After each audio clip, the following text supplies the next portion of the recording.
Let's read our Bibles together. Let's look at Isaiah chapter 5, verses 20 and 21. Woe to those who call evil good and good evil, who put darkness for light and light for darkness, who put bitter for sweet and sweet for bitter. Woe to those who are wise in their own eyes and are prudent in their own sight. Isn't that a sad description? But these aren't people that don't know God. These are God's people. Isaiah is writing to the children of Israel. In fact, earlier in the chapter, he described how God had planted this vineyard and done so much for them, and he expected good, godly fruit in return. But instead, this is the kind of junk that he gets. He gets sour, worthless grapes. But have you ever seen what's being described here actually happen? Where roles get reversed, where values get flopped, where things that were once considered to be right are now being considered to be wrong, and things were once considered to be wrong are now being considered to be right. Do we even have to use our imagination? There's so many examples of this.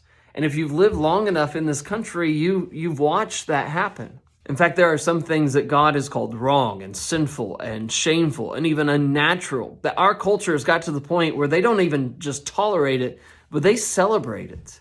In fact, it wasn't that long ago with something as simple as cohabitation, living together before you're married, fornication, and sleeping together. People would look at that and they would see it as something shameful, something they look down upon. And yet when you talk about cohabitation today, what do people say?